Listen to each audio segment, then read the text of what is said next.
We started B2GOLD as a junior startup exploration company with really no assets, no gold production.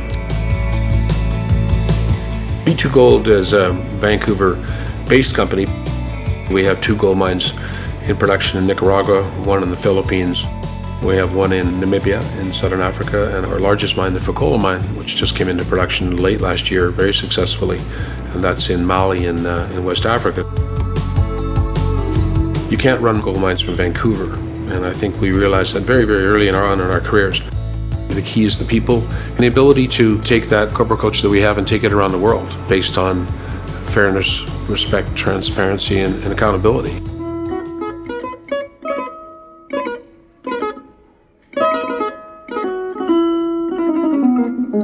Mali sits in the middle of West Africa. It has 7 borders. It's a big country. We're looking at 1.2 million square kilometers and about 17.4 million inhabitants.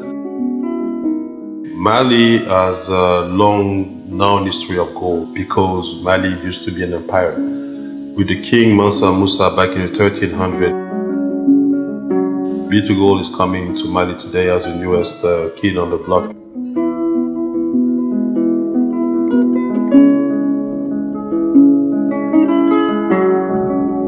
The Fekola project is actually situated on the west side of Mali within the Iberian belt, which is like one of the hosting region for like a lot of gold deposits. So if you're looking at that region, you have different world-class mines. Fekola coming aboard will bring about 400,000 ounces, which will represent about 25% of the gold production in Mali and will actually help the government of Mali and Mali in general.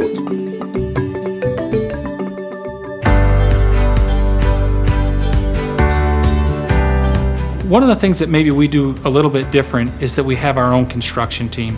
Because this group has been with us for so long, they treat it like their own project.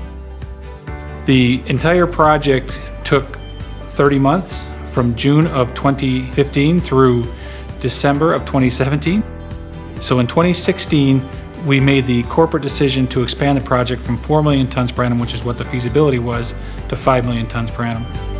Under the original 4 million ton per annum concept, we were going to produce 276,000 ounces per year on average over the 12.5-year life of mine. With the new 5 million tons per annum throughput, we're able to produce on average 345,000 ounces per annum over the life of mine. The exploration area, in particular the area to the north of the existing pit, that's which we're calling the Fekola extension, we see exceptional opportunity. We've already continued to expand upon the existing resource and find additional mineralization along strike. We look for and hire our general manager very early on in the process, the person that's actually going to commission and operate the project. So in October of 2016, we hired Randy Reichert.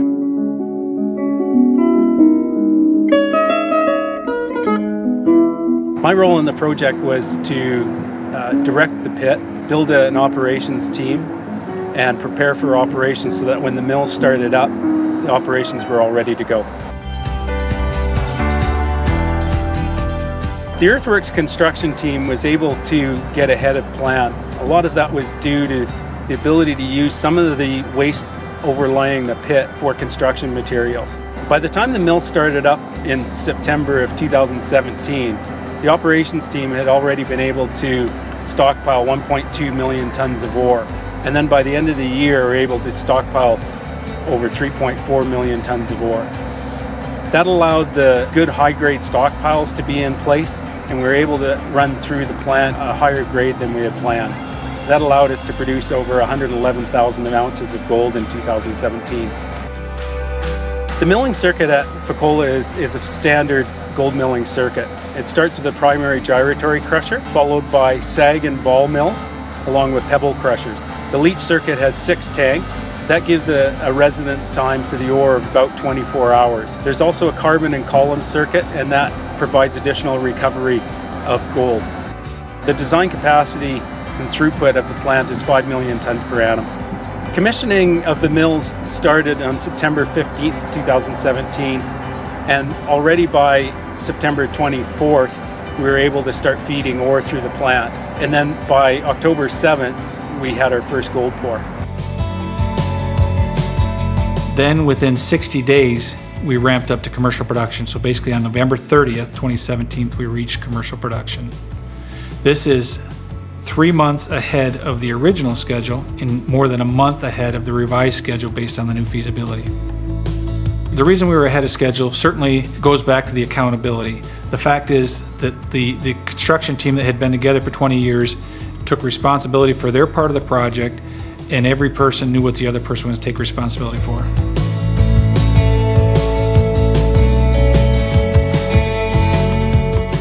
Our strategy as a responsible mining company fundamentally starts with the principles of fairness, respect, transparency.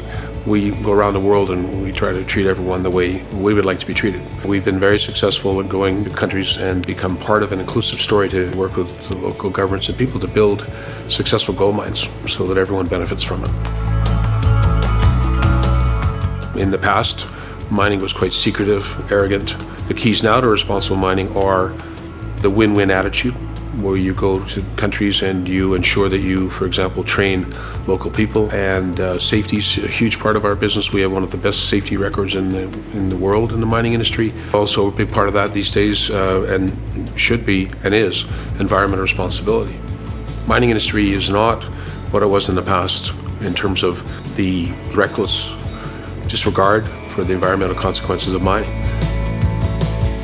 Mining can be a source of economic benefit in countries around the world, a source of good employment and jobs for many people, and we contribute socially in terms of health, education, for them to create successful businesses that will outlive the life of the mine.